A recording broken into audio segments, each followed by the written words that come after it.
ആകാശവാണി.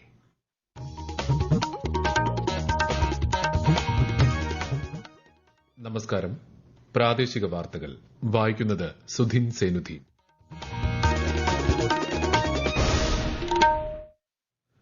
പ്രധാന വാർത്തകൾ. വിദേശ പര്യടനം തുടരുന്ന പ്രധാനമന്ത്രി നരേന്ദ്രമോദി ഓസ്ട്രിയൻ ചാൻസലർ കാൾ നെഹമറുമായി ഉഭയകക്ഷി കൂടിക്കാഴ്ച നടത്തി. സാധാരണക്കാർക്കും ദുർബല വിഭാഗങ്ങൾക്കും നൽകാനുള്ള ആനുകൂല്യങ്ങൾ കൃത്യമായി വിതരണം ചെയ്യുന്നതിന് സർക്കാർ പ്രതിജ്ഞാബദ്ധമാണെന്ന് നിയമസഭയിൽ മുഖ്യമന്ത്രി പിണറായി വിജയൻ. ചാൻസലർക്കെതിരെ കേസ് നടത്താൻ ഉപയോഗിച്ച സർവകലാശാല ഫണ്ട് തിരിച്ചടയ്ക്കണമെന്ന് ചൂണ്ടിക്കാട്ടി വൈസ് ചാൻസലർമാർക്ക് നോട്ടീസ് അയച്ച് governor Arif Mohammad Khan. Lighthouse ടൂറിസത്തിന് പ്രോത്സാഹനം നൽകുന്നത് ലക്ഷ്യമിട്ട് കേന്ദ്രമന്ത്രി സർബാനന്ദ സോനോവാളിന്റെ നേതൃത്വത്തിൽ തിരുവനന്തപുരത്ത് നാളെ ചർച്ച നടക്കും. രാജ്യത്തെ ആദ്യ ജൻ AI കോൺക്ലേവിന് കൊച്ചിയിൽ നാളെ തുടക്കം. ഇന്ത്യയ്ക്കെതിരായ ട്വന്റി ക്രിക്കറ്റ് പരമ്പരയിലെ മൂന്നാം മത്സരത്തിൽ സിംബാബ്വെയ്ക്ക് 183 റൺസ് വിജയലക്ഷ്യം. വാർത്തകൾ വിശദമായി. ഓസ്ട്രിയ സന്ദർശനത്തിന്റെ ഭാഗമായി വിയന്നയിലെത്തിയ പ്രധാനമന്ത്രി നരേന്ദ്രമോദി ഓസ്ട്രിയൻ ചാൻസലർ കാൾ നെഹമറുമായി ഉഭയകക്ഷി കൂടിക്കാഴ്ച നടത്തി. വ്യാപാരം, നിക്ഷേപം, സാങ്കേതികവിദ്യ, ഹരിത ഊർജ്ജം തുടങ്ങിയ മേഖലകളിൽ ഇരു രാജ്യങ്ങളും തമ്മിലുള്ള സഹകരണ സാധ്യതകൾ നേതാക്കൾ വിലയിരുത്തി. കാലാവസ്ഥാ വ്യതിയാനം, ഭീകരവാദം തുടങ്ങിയ വിഷയങ്ങൾ കൂടിക്കാഴ്ചയിൽ ചർച്ചയായതായി പ്രധാനമന്ത്രി പറഞ്ഞു. फ्रेंड्स, लोकतंत्र और रूल ऑफ लॉ जैसे मूल्यों में साझा विश्वास हमारे संबंधों की मजबूत नींव है. आपसी विश्वास और शेयर्ड इंटरेस्ट से हमारे रिश्तों को बल मिलता है. आज मेरे और चांसलर नेहमर के बीच बहुत सार्थक बातचीत हुई. हमने आपसी सहयोग को और मजबूत करने के लिए नई संभावनाओं की पहचान की है. ഐക്യരാഷ്ട്ര സംഘടന ഉൾപ്പെടെയുള്ള അന്താരാഷ്ട്ര സംഘടനകളിൽ പരിവർത്തനം കൊണ്ടുവരേണ്ടതിന്റെ ആവശ്യകതയും ഇരു നേതാക്കളും ചൂണ്ടിക്കാട്ടി. ഇന്ത്യയിലെയും ഓസ്ട്രിയയിലെയും ബിസിനസ് പ്രമുഖരുമായും നേതാക്കൾ കൂടിക്കാഴ്ച നടത്തി.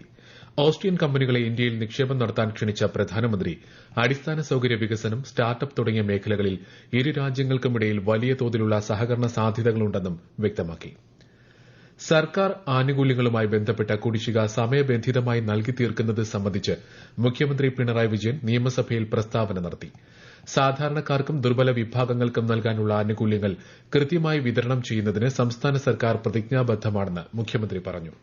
കേന്ദ്ര സമീപനം മൂലമുണ്ടാകുന്ന പണഞ്ഞെരുക്കത്തിനിടയിലും വികസനക്ഷേമ പദ്ധതികളിൽ നിന്ന് സർക്കാർ പിന്നോട്ടു പോകില്ലെന്നും മുഖ്യമന്ത്രി വ്യക്തമാക്കി. പണഞ്ഞെരുക്കം നേരിടുന്നതിനായി നിയമ നടപടികൾക്കൊപ്പം സ്വയം പരിശ്രമം നടത്തുന്ന കാര്യത്തിലും സർക്കാർ ശ്രദ്ധ പതിപ്പിക്കുമെന്നും പ്രസ്താവനയിൽ പറയുന്നു. സംസ്ഥാനത്ത് സ്ത്രീകളും കുട്ടികളും അതിക്രമം നേരിടുന്ന സാഹചര്യം സഭാ നടപടികൾ നിർത്തിവച്ച് ചർച്ച ചെയ്യണമെന്ന ഉപക്ഷേപത്തിന് സ്പീക്കർ അനുമതി നിഷേധിച്ചതിൽ പ്രതിഷേധിച്ച് നിയമസഭയിൽ പ്രതിപക്ഷ വാക്കൌട്ട്. അരൂരിൽ പട്ടികജാതി വിഭാഗത്തിൽപ്പെട്ട പെൺകുട്ടിയെ മർദ്ദിച്ചതുൾപ്പെടെയുള്ള സംഭവങ്ങൾ ചൂണ്ടിക്കാട്ടി പ്രതിപക്ഷത്ത് നിന്ന് KK രമയാണ് ഉപക്ഷേപത്തിന് നോട്ടീസ് നൽകിയത്. സംസ്ഥാനത്ത് സ്ത്രീകൾക്കും കുട്ടികൾക്കുമെതിരായ അതിക്രമങ്ങൾ വർദ്ധിച്ചുവരികയാണെന്നും ഇക്കാര്യത്തെ സർക്കാർ വളരെ ലാഘവത്തോടെയാണ് കാണുന്നതെന്നും പ്രതിപക്ഷം ആരോപിച്ചു. അരൂരിൽ പട്ടികജാതി വിഭാഗത്തിൽപ്പെട്ട പെൺകുട്ടിയെ മർദ്ദിച്ച സംഭവത്തിൽ പോലീസ് കേസെടുത്ത് നടപടി സ്വീകരിച്ചതായി മന്ത്രി വീണ ജോർജ് മറുപടി നൽകി. സ്ത്രീകൾക്കും കുട്ടികൾക്കുമെതിരെ അതിക്രമം നടത്തുന്ന ഒരാളെയും സർക്കാർ സംരക്ഷിക്കില്ലെന്നും മന്ത്രി പറഞ്ഞു. മന്ത്രിയുടെ മറുപടിയുടെ അടിസ്ഥാനത്തിൽ സ്പീക്കർ ഉപക്ഷേപത്തിന് അനുമതി നിഷേധിക്കുകയായിരുന്നു. സർവകലാശാല ചാൻസലർ കൂടിയായ ഗവർണർക്കെതിരെ കോടതിയിൽ കേസ് നടത്തുന്ന വൈസ് ചാൻസലർമാർ സ്വന്തം ചെലവിൽ കേസ് നടത്തണമെന്ന് ഗവർണർ ആരിഫ് മുഹമ്മദ് ഖാൻ. ഗവർണർക്കെതിരെ കേസ് നടത്താൻ ഉപയോഗിച്ച സർവകലാശാല ഫണ്ട് തിരിച്ചടയ്ക്കണമെന്നും ഗവർണർ നിർദ്ദേശിച്ചു. ഇക്കാര്യം ചൂണ്ടിക്കാട്ടി വിസിമാർക്ക് ഗവർണർ നോട്ടീസ് അയച്ചു. കേസ് നടത്താൻ 1.13 കോടിയാണ് വിസിമാർ ചെലവാക്കിയിരുന്നത്. വൈസ് ചാൻസലർമാരുടെ നിയമനങ്ങൾ അസാധുവാക്കിയ ഗവർണറുടെ നടപടിക്കെതിരെയുള്ള കേസ് നടത്താൻ സർവകലാശാല ഫണ്ട് വിനിയോഗിച്ചത് ചട്ടവിരുദ്ധമാണെന്ന് ചൂണ്ടിക്കാട്ടിയാണ് നോട്ടീസ്. NCERT പാഠപുസ്തകങ്ങളുമായി ബന്ധപ്പെട്ട തെറ്റിദ്ധരിപ്പിക്കുന്ന വാർത്തകളിൽ വ്യക്തത വരുത്തി കേന്ദ്ര സർക്കാർ. 3, 6 ഒഴികെയുള്ള മറ്റ് ക്ലാസുകളുടെ പാഠപുസ്തകങ്ങളിൽ ഇത്തവണ മാറ്റം വരുത്തിയിട്ടില്ലെന്ന് CBSE വ്യക്തമാക്കി. മുൻവർഷത്തെ പാഠപുസ്തകം തന്നെയായിരിക്കും മറ്റുള്ള ക്ലാസുകളിൽ തുടരുക. ഈ വാർത്തകൾ ആകാശവാണിയിൽ നിന്ന്. വിഴിഞ്ഞം തുറമുഖത്തിന്റെ ട്രയൽ ഓപ്പറേഷൻ മറ്റന്നാൾ ആരംഭിക്കും. രാവിലെ 10-ന് തുറമുഖത്ത് നടക്കുന്ന ചടങ്ങിൽ ആദ്യ കണ്ടെയ്നർ കപ്പൽ സാൻ ഫെർണാണ്ടോയെ മുഖ്യമന്ത്രി പിണറായി വിജയൻ സ്വീകരിക്കും. കേന്ദ്രമന്ത്രി സർബാനന്ദ സോനോവാൾ ചടങ്ങിൽ മുഖ്യാതിഥിയാകും. ലൈറ്റ് ഹൌസ് ടൂറിസത്തിന് പ്രോത്സാഹനം നൽകുന്നത് ലക്ഷ്യമിട്ട് കേന്ദ്രമന്ത്രി സർബാനന്ദ സോനോവാളിന്റെ നേതൃത്വത്തിൽ തിരുവനന്തപുരത്ത് നാളെ ചർച്ച നടക്കും. വിഴിഞ്ഞം ലൈറ്റ് ഹൌസിൽ നടക്കുന്ന ചർച്ചയിൽ കേന്ദ്ര സഹമന്ത്രി ശാന്തനു ഠാക്കൂറും പങ്കെടുക്കും. ടൂറിസം വികസനത്തിനായി അടുത്തിടെ വിഴിഞ്ഞം ലൈറ്റ് ഹൌസ് പുനരുദ്ധാരണം നടത്തിയിരുന്നു. നിർമ്മിത ബുദ്ധിയുടെ പരിവർത്തന സാധ്യതകളും സ്വാധീനവും ചർച്ച ചെയ്യുന്ന രാജ്യത്തെ ആദ്യ അന്താരാഷ്ട്ര ജെൻ AI കോൺക്ലേവ് മുഖ്യമന്ത്രി പിണറായി വിജയൻ നാളെ കൊച്ചിയിൽ ഉദ്ഘാടനം ചെയ്യും. നൂതന വ്യവസായങ്ങളുടെ ഹബ്ബാകാനുള്ള കേരളത്തിന്റെ ശ്രമങ്ങളിൽ ഏറ്റവും സുപ്രധാനമായ ചുവടുവയ്പായിരിക്കും കോൺക്ലേവെന്ന് മന്ത്രി പി രാജീവ് വാർത്താസമ്മേളനത്തിൽ പറഞ്ഞു. ആഗോള ടെക് കമ്പനിയായ IBMുമായി ചേർന്നാണ് സംസ്ഥാന സർക്കാർ പരിപാടി സംഘടിപ്പിക്കുന്നത്. 2023 കേരള സംസ്ഥാന ചലച്ചിത്ര അവാർഡുകൾ നിർണ്ണയിക്കുന്നതിന് ജൂറിയെ നിയമിച്ച് സർക്കാർ ഉത്തരവായി. ദേശീയ ചലച്ചിത്ര പുരസ്കാര ജേതാവായ ഹിന്ദി സംവിധായകൻ സുധീർ മിശ്രയാണ് ജൂറി ചെയർമാൻ. ദേശീയ സംസ്ഥാന പുരസ്കാര ജേതാവായ സംവിധായകൻ പ്രിയനന്ദനൻ, കേരള സംസ്ഥാന ചലച്ചിത്ര അവാർഡ് ജേതാവും സംവിധായകനും ഛായാഗ്രാഹകനുമായ അഴകപ്പൻ എന്നിവർ പ്രാഥമിക വിധി നിർണ്ണയ സമിതിയിലെ 2 സബ് കമ്മിറ്റികളുടെ അധ്യക്ഷത വഹിക്കും. തിരുവനന്തപുരത്ത് കോളറ ബാധിത പ്രദേശത്ത് പ്രതിരോധ നിയന്ത്രണ പ്രവർത്തനങ്ങൾ ഊർജിതമാക്കിയതായി ജില്ലാ മെഡിക്കൽ ഓഫീസർ. രോഗലക്ഷണങ്ങളുള്ളവരെയും അവരുടെ സമ്പർക്ക പട്ടികയിലുള്ളവരെയും നിരന്തരമായി നിരീക്ഷിച്ചു വരികയാണ്. ഐരാണിമുട്ടം സാമൂഹിക ആരോഗ്യ കേന്ദ്രത്തിൽ ഐസൊലേഷൻ വാർഡ് പ്രവർത്തനം ആരംഭിച്ചിട്ടുണ്ടെന്നും DMO അറിയിച്ചു. അമീബിക് മസ്തിഷ്ക ജ്വരം ബാധിച്ച് കണ്ണൂർ തോട്ടട സ്വദേശിയായ 13-കാരി മരിച്ചതിന്റെ പശ്ചാത്തലത്തിൽ കേന്ദ്ര സംഘം കണ്ണൂർ സന്ദർശിച്ചു. നാഷണൽ സെന്റർ ഫോർ ഡിസീസ് കൺട്രോളിൽ നിന്നുള്ള വിദഗ്ധ സംഘമാണ് കണ്ണൂരിലെത്തിയത്. മസ്തിഷ്ക ജ്വരം ബാധിച്ച് മരണമടഞ്ഞ കുട്ടിയുടെ വീട് സന്ദർശിച്ച സംഘം സ്ഥിതിഗതികൾ വിലയിരുത്തി. ചൂട് കാലാവസ്ഥയും ചൂട് നിറഞ്ഞ വെള്ളവും പൊതുവെ ഇഷ്ടപ്പെടുന്ന അമീബകൾ നിലവിലെ കാലാവസ്ഥയിൽ പുറത്തുവരുന്ന സാഹചര്യം പ്രത്യേകം വിലയിരുത്തേണ്ടതാണെന്ന് സംഘം പറഞ്ഞു. അമീബിക് ജ്വരത്തിന് എതിരെ ആരോഗ്യവകുപ്പ് സ്വീകരിച്ച നടപടികളിൽ കേന്ദ്ര സംഘം തൃപ്തി രേഖപ്പെടുത്തി. ഫ്രാൻസിസ്കൻ കപ്പൂച്ചിൻ സഭയുടെ പാവനാത്മ പ്രൊവിൻസ് അംഗവും ഭരണങ്ങാനം അസീസി ഇരിട്ടി വിമലഗിരി ധ്യാന കേന്ദ്രങ്ങളുടെ സ്ഥാപകനുമായിരുന്ന ആർമഡ് മാധവതച്ചനെ ദൈവദാസ പദവിയിലേക്ക് ഉയർത്തുന്നതിന്റെ പ്രഖ്യാപനം ശനിയാഴ്ച ഉച്ചയ്ക്ക് ശേഷം ഇരിട്ടി ധ്യാന കേന്ദ്രത്തിൽ നടക്കും. തലശ്ശേരി അതിരൂപത arch bishop Mar Joseph Pamplany ചടങ്ങിന് നേതൃത്വം നൽകും. വൈകിട്ട് നടക്കുന്ന പൊതുസമ്മേളനം കേന്ദ്ര സഹമന്ത്രി ജോർജ് കുര്യൻ ഉദ്ഘാടനം ചെയ്യും.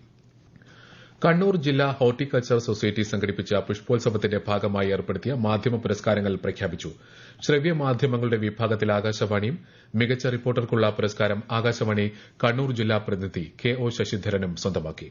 ഈ മാസം 22-ന് നടക്കുന്ന ചടങ്ങിൽ മന്ത്രി രാമചന്ദ്രൻ കടന്നപ്പള്ളി പുരസ്കാരം സമ്മാനിക്കും. ഇന്ത്യ സിംബാബ്വെ ട്വന്റി ക്രിക്കറ്റ് പരമ്പരയിലെ 3-ാം മത്സരത്തിൽ ഇന്ത്യയ്ക്കെതിരെ സിംബാബ്വെയ്ക്ക് 183 റൺസ് വിജയലക്ഷ്യം. ഇന്ത്യ നിശ്ചിത ഓവറിൽ 4 വിക്കറ്റ് നഷ്ടത്തിൽ 182 റൺസ് നേടി. മറുപടി ബാറ്റിംഗിനിറങ്ങിയ സിംബാബ്വെ ഒടുവിൽ വിവരം ലഭിക്കുമ്പോൾ 4 ഓവറിൽ 3 വിക്കറ്റ് നഷ്ടത്തിൽ 30 റൺസ് എന്ന നിലയിലാണ്. യൂറോ കപ്പ് ഫുട്ബോളിൽ ഇന്ന് രാത്രി 12:30 നടക്കുന്ന 2-ാം സെമിയിൽ ഇംഗ്ലണ്ട് നെതർലൻഡ്സിനെ നേരിടും. ആദ്യ സെമിയിൽ ഫ്രാൻസിനെ 2-1 പരാജയപ്പെടുത്തി സ്പെയിൻ ഫൈനലിൽ കടന്നിരുന്നു. കോപ്പ അമേരിക്ക ഫുട്ബോളിൽ നാളെ പുലർച്ചെ 5:30 നടക്കുന്ന 2-ാം സെമിയിൽ ഉറുഗ്വെ കൊളംബിയയെ നേരിടും. ഇന്ന് രാവിലെ നടന്ന ആദ്യ സെമിയിൽ കാനഡയെ എതിരില്ലാത്ത 2 ഗോളുകൾക്ക് പരാജയപ്പെടുത്തി അർജന്റീന ഫൈനലിൽ പ്രവേശിച്ചു. കേരളത്തിൽ അടുത്ത 5 ദിവസം ഒറ്റപ്പെട്ട ശക്തമായ മഴ തുടരുമെന്ന് കേന്ദ്ര കാലാവസ്ഥാ വകുപ്പ്. കോഴിക്കോട്, കണ്ണൂർ, കാസർഗോഡ് ജില്ലകളിൽ ഇന്ന് മഞ്ഞ ജാഗ്രത നൽകിയിട്ടുണ്ട്. കേരള കർണാടക തീരങ്ങളിൽ മത്സ്യബന്ധനത്തിന് തടസ്സമില്ല. എന്നാൽ ലക്ഷദ്വീപ് തീരങ്ങളിൽ മത്സ്യബന്ധനത്തിന് പോകരുതെന്നാണ് നിർദ്ദേശം. രാജ്യത്തെ ഓഹരി വിപണികൾ നഷ്ടത്തോടെ വ്യാപാരം അവസാനിപ്പിച്ചു. ബോംബെ ഓഹരി സൂചിക സെൻസെക്സ് 426 പോയിന്റ് ഇടിഞ്ഞ് 79,924-ലും ദേശീയ ഓഹരി സൂചിക നിഫ്റ്റി 108 പോയിന്റ് താഴ്ന്ന് 24,324-ലുമാണ് വ്യാപാരം അവസാനിപ്പിച്ചത്. സ്വർണ്ണവിലയിൽ മാറ്റമില്ല. ഗ്രാമിന് 6,710-ഉം പവന് 53,680 രൂപയുമാണ് ഇന്നത്തെ വില. പ്രധാന വാർത്തകൾ വീണ്ടും. വിദേശ പര്യടനം തുടരുന്ന പ്രധാനമന്ത്രി നരേന്ദ്രമോദി ഓസ്ട്രിയൻ ചാൻസലർ കാൾ നെഹമറുമായി ഉഭയകക്ഷി കൂടിക്കാഴ്ച നടത്തി. സാധാരണക്കാർക്കും ദുർബല വിഭാഗങ്ങൾക്കും നൽകാനുള്ള ആനുകൂല്യങ്ങൾ കൃത്യമായി വിതരണം ചെയ്യുന്നതിന് സർക്കാർ പ്രതിജ്ഞാബദ്ധമാണെന്ന് നിയമസഭയിൽ മുഖ്യമന്ത്രി പിണറായി വിജയൻ. ചാൻസലർക്കെതിരെ കേസ് നടത്താൻ ഉപയോഗിച്ച സർവകലാശാല ഫണ്ട് തിരിച്ചടയ്ക്കണമെന്ന് ചൂണ്ടിക്കാട്ടി വൈസ് ചാൻസലർമാർക്ക് നോട്ടീസ് അയച്ച് governor Arif Mohammad Khan. Lighthouse ടൂറിസത്തിന് പ്രോത്സാഹനം നൽകുന്നത് ലക്ഷ്യമിട്ട് കേന്ദ്രമന്ത്രി സർബാനന്ദ സോനോവാളിന്റെ നേതൃത്വത്തിൽ തിരുവനന്തപുരത്ത് നാളെ ചർച്ച നടക്കും. രാജ്യത്തെ ആദ്യ ജെൻ AI കോൺക്ലേവിന് കൊച്ചിയിൽ നാളെ തുടക്കം. ഇന്ത്യയ്ക്കെതിരായ 20 ക്രിക്കറ്റ് പരമ്പരയിലെ 3-ാം മത്സരത്തിൽ സിംബാബ്വെയ്ക്ക് 183 റൺസ് വിജയലക്ഷ്യം. പ്രാദേശിക വാർത്തകൾ കഴിഞ്ഞു. അടുത്ത വാർത്താ പ്രക്ഷേപണം രാത്രി 7:25-ന്.